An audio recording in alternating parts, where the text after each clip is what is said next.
C'est dans le but d'assurer une nutrition alimentaire acceptable aux ménages malgaches que le Japon a octroyé ces dons alimentaires, selon les explications ce jour de l'ambassadeur japonais résidant à Madagascar. Des dons comprenant 1900 tonnes de riz et 250 tonnes de haricots et dont les principales bénéficiaires sont les familles vulnérables suite au passage successif des deux cyclones ainsi que celles victimes de la sécheresse dans la région du sud-est de Madagascar. Elles sont au nombre de 120 000 à bénéficier d'environ 4 milliards 400 millions d'ariars de dons qui seront gérés par le Programme alimentaire mondial ou PAM. Outre ces dons alimentaires, les populations nécessiteuses de cette région bénéficieront également des avantages de cette aide. Donc aujourd'hui, je suis très heureux que le gouvernement du Japon a pu apporter l'aide financière au projet de Food for Work du PAM. Parce que nous pensons que c'est un projet de caractère urgent et humanitaire. Donc alors avec ce don, ça pourrait contribuer à alléger les souffrances des sinistrés dans la région du sud-est de Madagascar.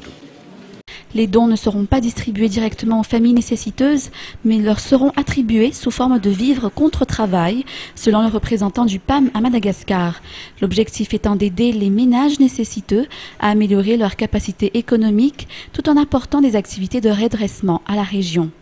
Nous essayons de ne pas donner vraiment le vivre comme ça, cadeau.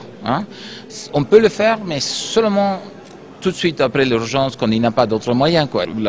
L'idée, c'est qu'ils vont faire un investissement, dans pour leur propre bénéfice. On n'est pas en train de payer, c'est eux qui vont recevoir ça, et c'est aussi le travail d'eux qui va leur permettre de se remettre des catastrophes, de la pénurie qu'ils ont suivie. Nous pensons qu'avec ce système, on pourra vraiment arriver à un seuil de développement plus élevé qui permettra à ces communautés de se relever. Cette année, le PAM lutte contre l'insécurité alimentaire à travers deux principaux programmes qui sont le programme Pays dédié au développement ainsi que l'intervention prolongée de secours et de redressement qui est une réponse aux catastrophes naturelles. Des programmes qui ciblent à peu près 1 million de personnes et visant à appuyer l'éducation de base et la nutrition à travers les cantines scolaires, mais surtout à renforcer la capacité d'apaisement des effets des catastrophes naturelles par le biais des vivres contre travail.